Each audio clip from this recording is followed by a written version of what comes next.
성도 여러분 안녕하십니까? 벌써 금년 들어서 오늘이 2월 마지막 안식일입니다.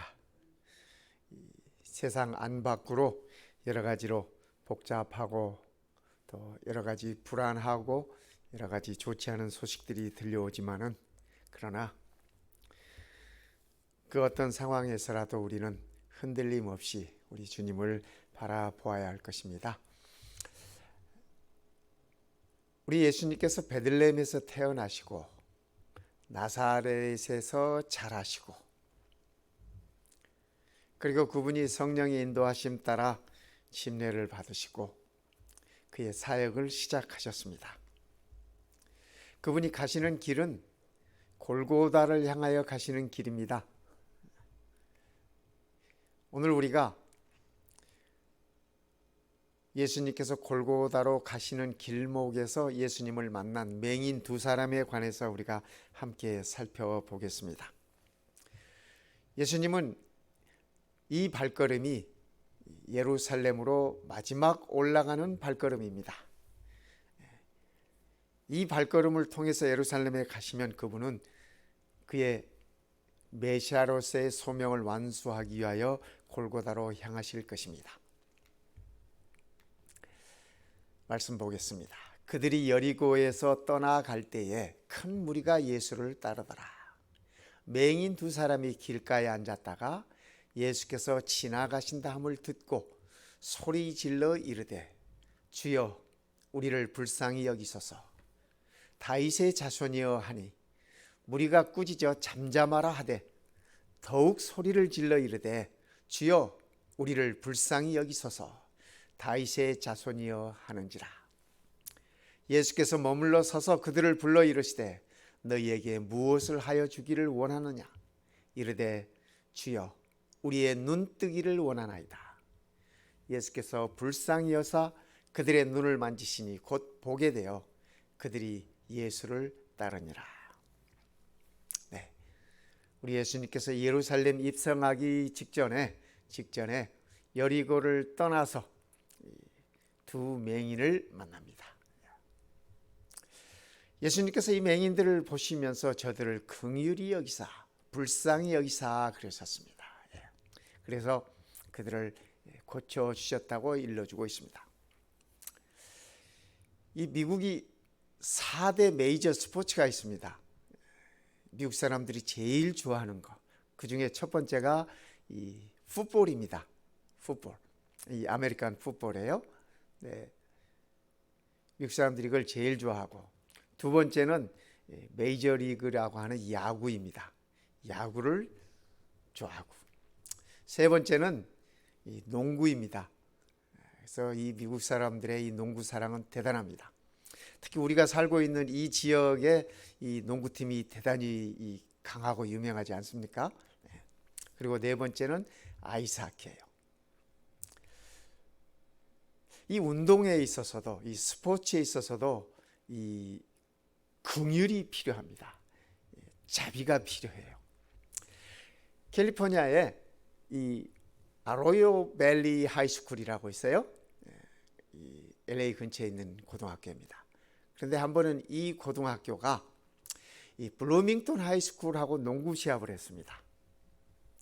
그런데 이날 농구 시합의 점수가 어떻게 되냐면 이렇게 됐습니다. 161대 2. 대단하지 않습니까? 이게 농구 스코어입니다.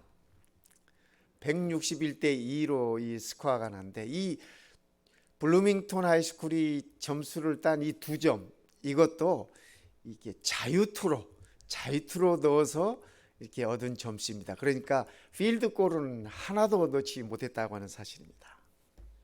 그런데 이럴 만한 이유가 있습니다. 이 아로요 밸리 하이스쿨은 제대로 농구를 하는 팀이고, 이 블루밍턴 하이스쿨은 이 장애자들, 그들이 운영하는, 그들이 이 선수로 나오는 이 학교도 그런 학교고, 그렇습니다. 그래서 이 시합이 끝나고 난 다음에 이 아로요 밸리 하이스쿨의 이 코치가 해임됐습니다. 왜냐하면 이런 팀을 상대로 이렇게 무자비하게 몰아붙였다. 뭐 스포츠에서는 정정당당하게 그렇다고 할 수 있다라고 얘기하지만 서도 그래도 이 팀을 상대로 너무했다. 그래서 이 코치가 징계를 받았습니다. 스포츠에도 긍휼은 있다고 하는 얘기입니다. 여러분, 할아버지하고 손자가 팔씨름을 하면 누가 이깁니까? 우리 성도님들, 할아버지들 여러분들 계시잖아요. 어린 손자하고 팔씨름 하면 누가 이겨요? 손자가 이깁니다. 손자가 이겨. 손자가 힘이 세서 이기는 것이 아니라 손자를 사랑하는 할아버지 마음 때문에 손자가 이겨요. 저도 어렸을 때 우리 딸들하고 가위바위보를 한 이 경험들이 있습니다. 딸이 아이스크림 사달라고 그러면 가위바위보에서 이긴 사람이 진 사람에게, 그러니까 이긴 사람이 진 사람에게 아이스크림을 먹는다, 얻어 먹는다, 뭐 그렇게 하고 가위바위보를 합니다. 그런데 이렇게 가위바위보를 하면 누가 이깁니까? 엄마하고 딸이 가위바위보를 하면은 엄마가 이길까요? 딸이 이길까요? 그죠? 이 가위바위보도 보니까 딸은 주먹이고 엄마는 가위예요. 딸이 이겼어요. 그죠? 이 딸도 가위바위보를 하는데 딸이 가위 내고 엄마는 보를 냈습니다. 그래서 이겼다고 딸이 기뻐합니다. 그런데요,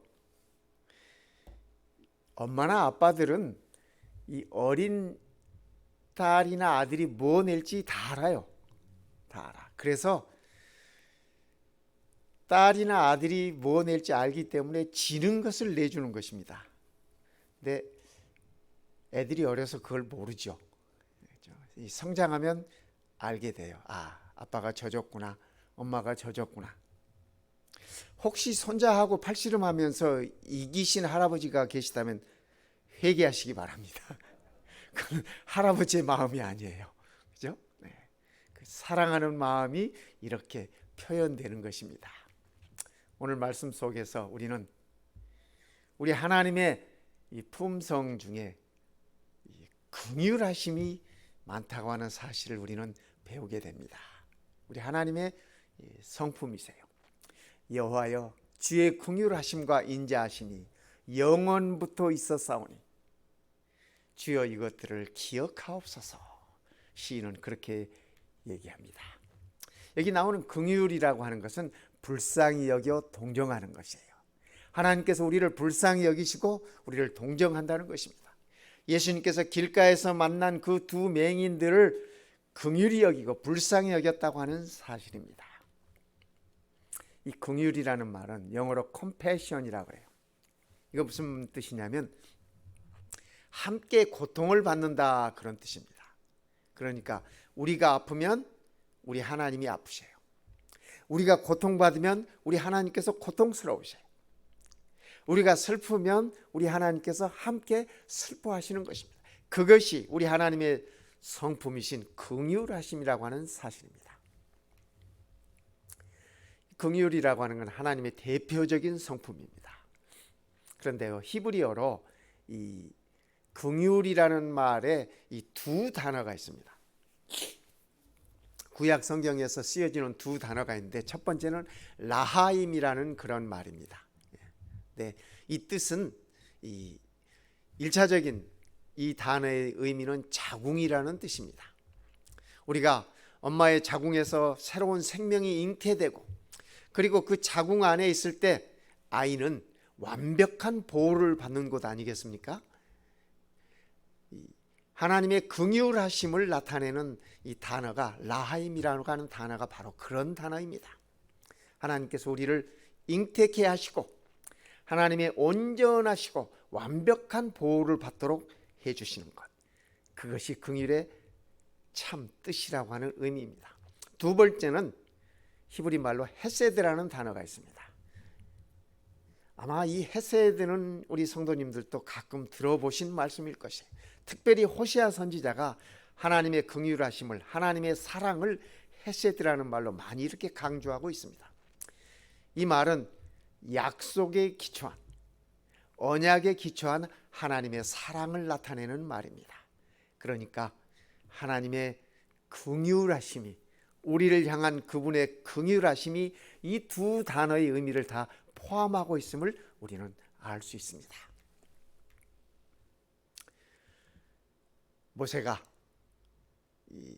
그의 마지막 죽음을 코앞에 두고 이스라엘 백성들에게 남긴 말씀 중에 주신 말씀이 바로 오늘 신명기 30장에 있는 말씀입니다. 너희 하나님 여호와께서 마음을 돌이키시고 너희를 긍휼히 여기사 포로에서 돌아오게 하시되 내 하나님 여호와께서 흩으신 그 모든 백성 중에서 너를 모으시리니. 그래서 모세는 그의 마지막 작별의 말씀 가운데서 이 백성들의 하나님, 그의 하나님을 긍휼의 하나님으로, 긍휼하신 하나님으로 표현하고 있습니다.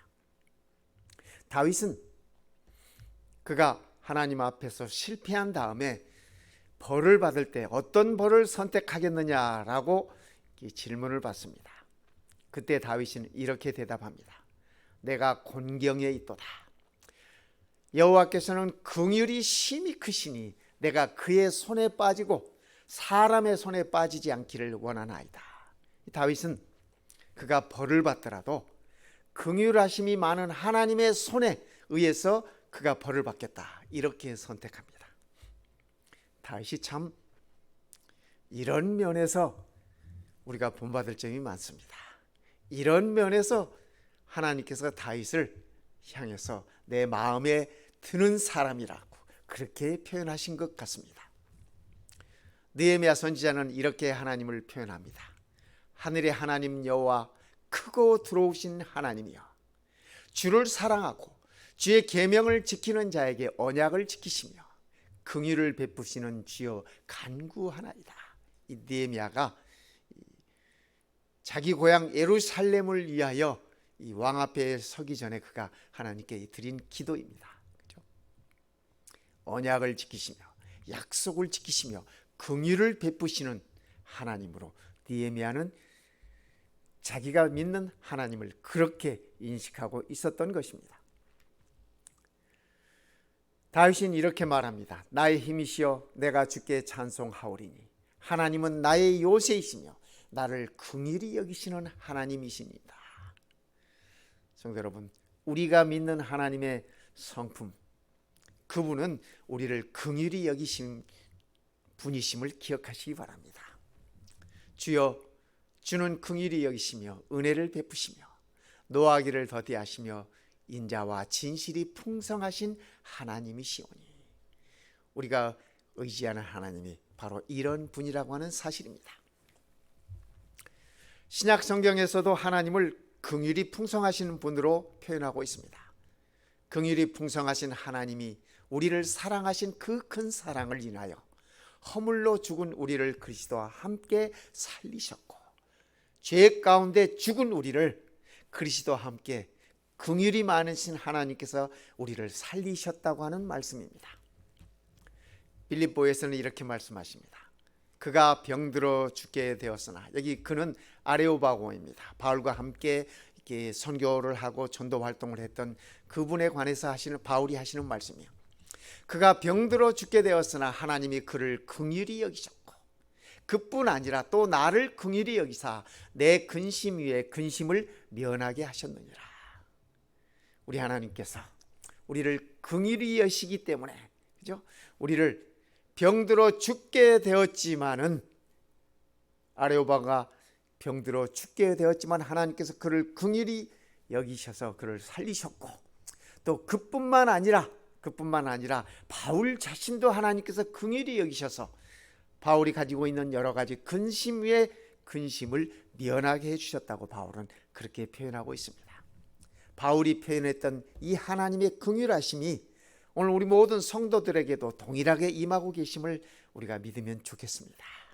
우리가 병중에 있다 할지라도, 우리가 근심 중에 있다 할지라도 우리를 긍휼히 여기시는 하나님이 계심을 우리가 이 저녁 굳건하게 믿으십시다. 신약 성경에서 우리 하나님의 모습은 이렇게 표현되고 있습니다.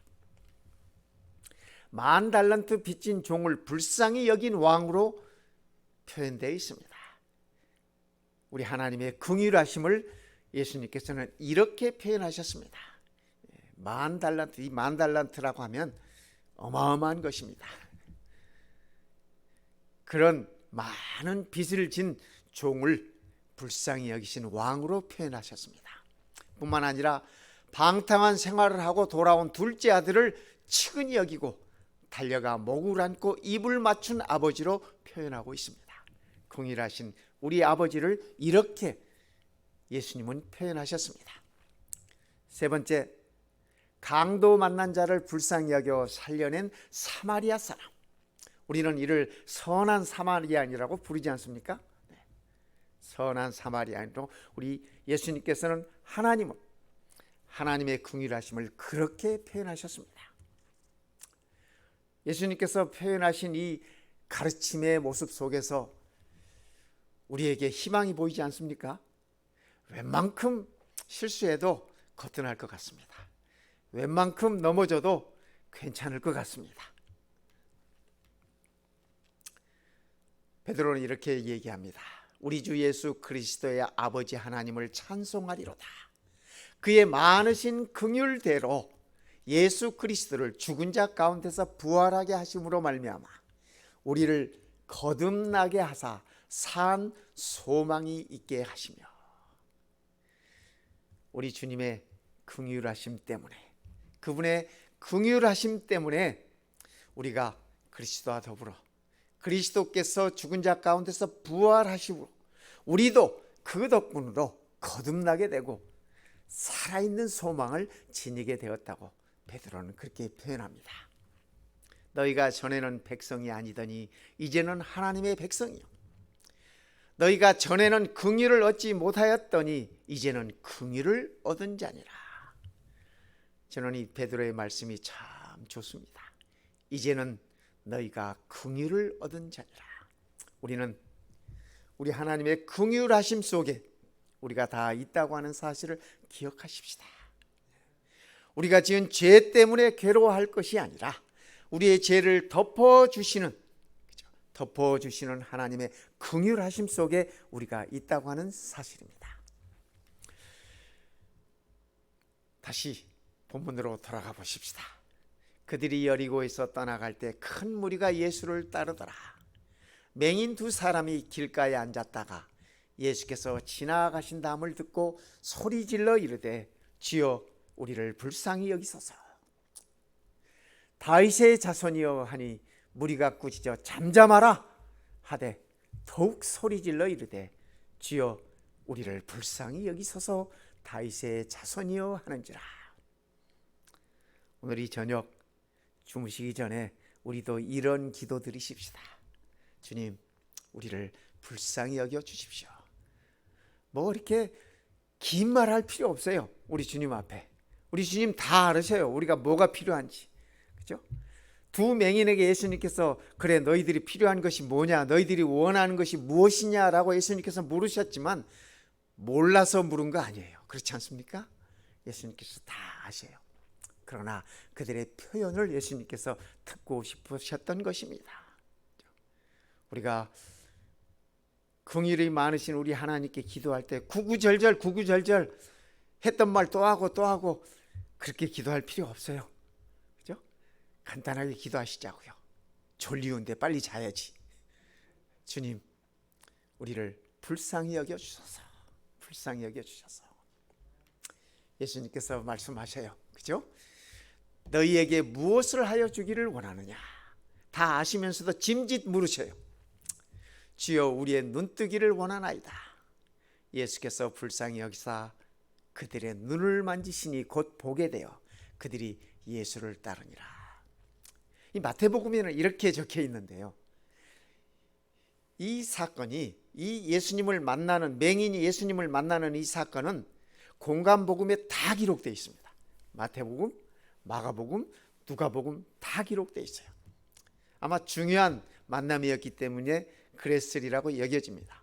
그런데요, 저는 이 마가복음을 보면서 또 다른 면을 봅니다. 마가복음에는 이렇게 적혀 있습니다.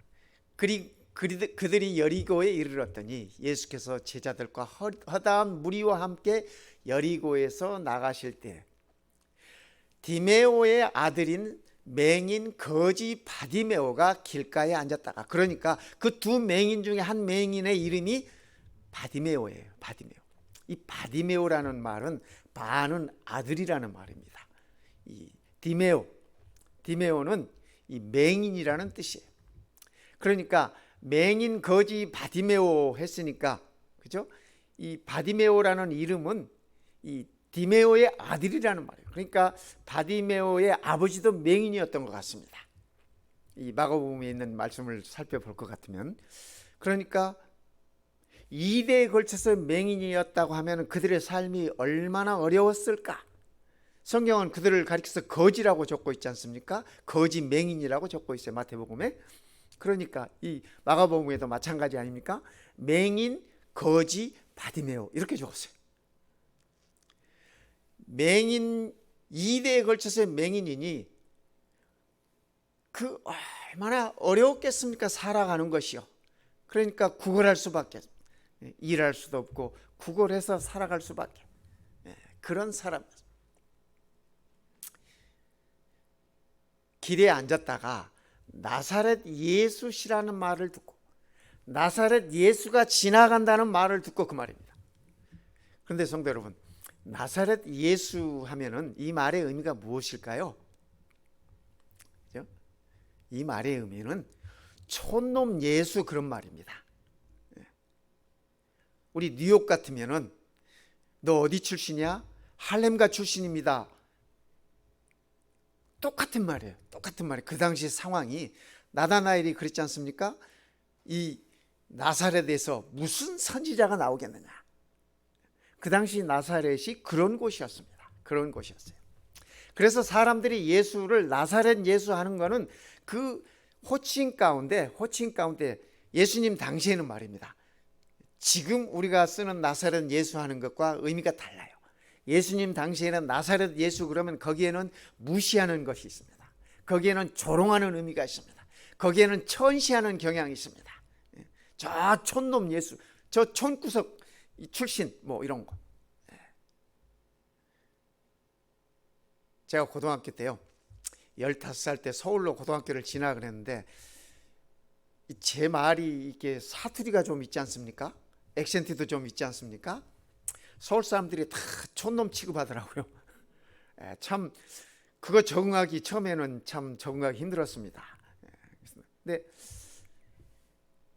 사람들이 지나가면서 나사렛 예수다 이렇게 맹인이 들었어요. 그렇죠? 그런데요, 이 맹인들이 소리를 지르면서 뭐라고 질러요? 다윗의 자손 예수여, 이렇게 부릅니다. 다윗의 자손 예수. 사람들은 예수를 나사렛 예수라고 하는데 이 두 맹인들은 다윗의 자손 예수여 이렇게 부릅니다. 다윗의 자손 예수라고 하는 이 호칭은, 다윗의 자손이라고 하는 얘기는 메시아라고 하는 것입니다. 메시아는 다윗의 혈통을 타고 유다 자손의 혈통을 타고 이르러 올 것이라고 하는 성경의 가르침이었습니다. 유대인들이 수백 년 동안 그것을 기다려왔던 것입니다. 그래서 맹인들은, 사람들은 예수를 가리켜서 나사렛 예수라고 부르지만은 이 맹인들은 예수를 부를 때 다윗의 자손 예수여 이렇게 불렀습니다. 어쩌면 이 부르짖음이 우리 예수님의 마음을 감동시킨 것 같습니다. 그렇기 때문에, 그죠? 예수께서 머물러 서서, 예수님께서 가다가 서셔서 그를 부르라, 저들을 불러오라, 그렇게 말씀하셔요. 그를 부르라 하시니 그들이 맹인을 부르며, 여기 그들은 제자들일 것입니다. 맹인을 부르며 이르되 안심하고 일어나라, 그가 너를 부르신다 하며. 그랬더니 맹인이 어떻게 해요? 겉옷을 내버리고 뛰어 일어나 예수께 나오거늘.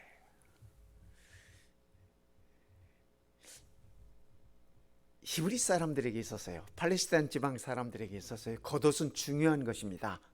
겉옷은 중요한 것이에요. 그들이 잠잘 때 뒤집어 쓰고 자기도 하고, 그죠? 또 자리로 이게 펼 때 또 이 자리로도 사용하고, 겉옷은 아주 중요해요.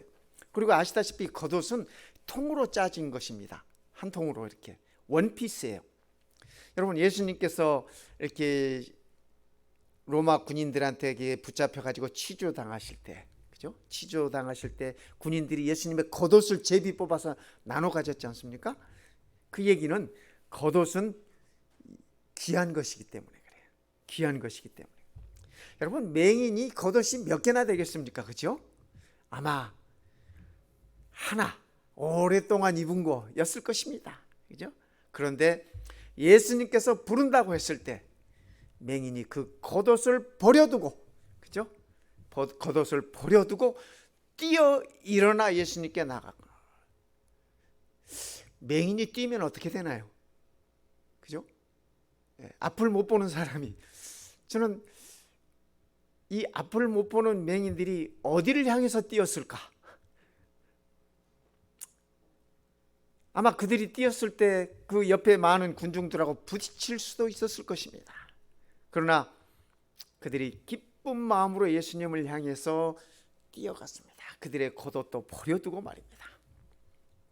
이 맹인들의 모습에서 저는 우리 성도님들의 모습을 보고 싶습니다. 오늘 저의 모습을 보고 싶습니다. 예수님께서 우리를 부른다 하실 때, 그렇죠? 예수님께서 우리를 부른다 하실 때 내가 가장 소중하게 여기는 것이라 할지라도 버려두고 뛰어갈 수 있으면 좋겠습니다. 급히 일어나서 그죠? 예수님께 나아갈 수 있으면 좋겠습니다. 우리를 예수님을 향한 발걸음에 있어서 우리를 붙잡는 것 있다면 그거 다 벗어버렸으면 좋겠습니다. 오늘 우리가 믿는 예수님이, 우리가 따르는 예수님이 나사렛 예수가 아니시길 바랍니다.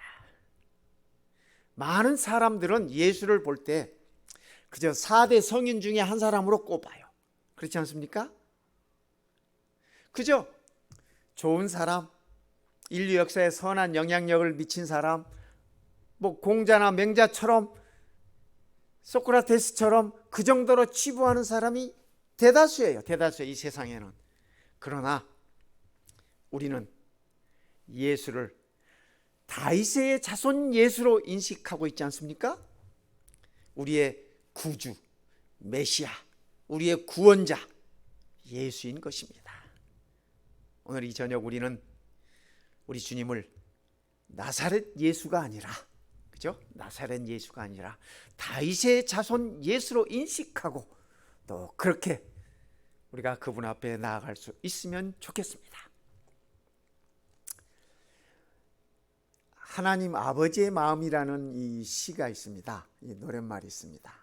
아버지, 당신의 마음이 있는 곳에 나의 마음이 있기를 원해요.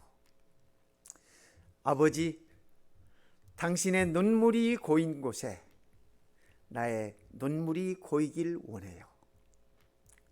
아버지, 당신이 바라보는 영혼에게 나의 두 눈이 향하길 원해요. 아버지, 당신이 울고 있는 어두운 땅에 나의 두 발이 향하길 원해요. 나의 온 몸이 아버지의 마음 알아 내 모든 삶 당신의 삶 되기를. 이 찬양 우리 함께 들으면서 우리를 향하신 긍휼이 풍성하신 하나님 아버지의 마음을 느껴보시기를 바라겠습니다.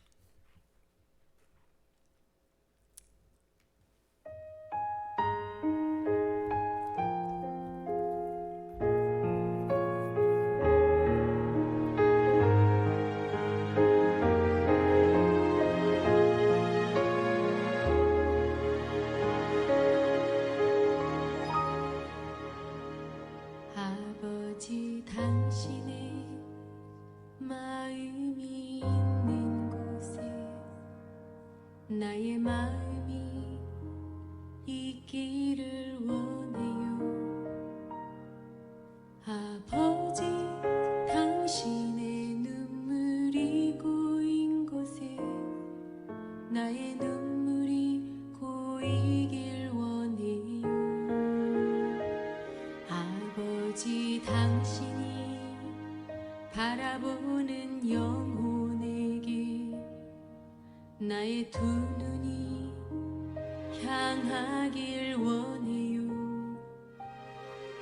아버지, 당신이 울고 있는 어두운 땅에 나의 두 발이 향하길 원해요.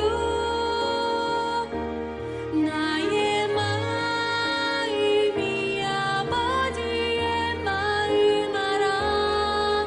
내 모든 뜻 아버지의 뜻이 될 수 있기를 나의 온 몸이 아버지의 마음 알아.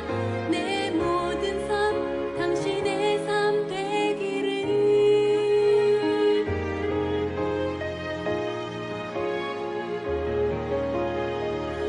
아버지 당신의 마음이 있는 곳에 나의 마음이 있기를 원해요. 아버지, 당신의 눈물이 고인 곳에 나의 눈물이 고이길 원해요. 아버지 당신이 바라보는 영혼에 나의 두 눈이 향하길 원해요. 아버지, 당신이 울고 있는 어두운 땅에 나의 두 발이 향하길 원해요. 나의 마음이 아버지의 마음 알아. 내 모든 뜻 아버지의 뜻이 될 수 있기를 나의 온 몸이 아버지의 마음 알아. 내 모든 삶 당신의 삶 되기를. 나의 마음이 아버지의 마음 알아. 내 모든 뜻 아버지의 뜻이 될 수 있기를 나의 온 몸이 아버지의 마음 알아. 내 모든 삶 당신의 삶 되기를. 내 모든 삶 당신의 삶 되기를. 내 모든 삶 당신의 삶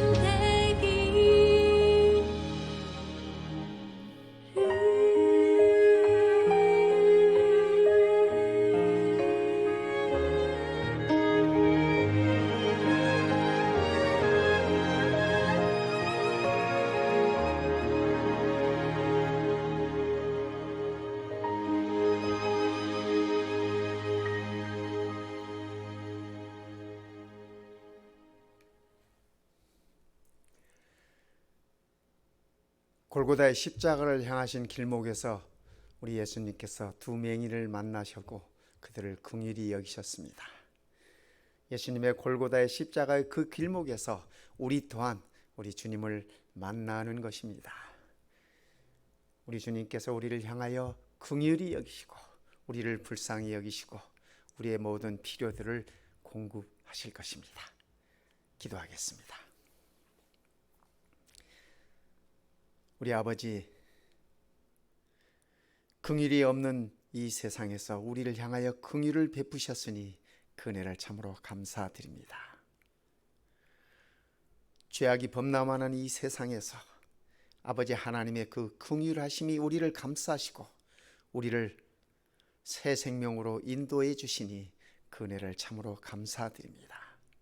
이제는 우리가 주님을 다윗의 자손 예수로 인식하고 절대적인 신뢰와 믿음으로 우리의 발걸음들을 주님께로 향할 수 있도록 축복해 주시옵소서.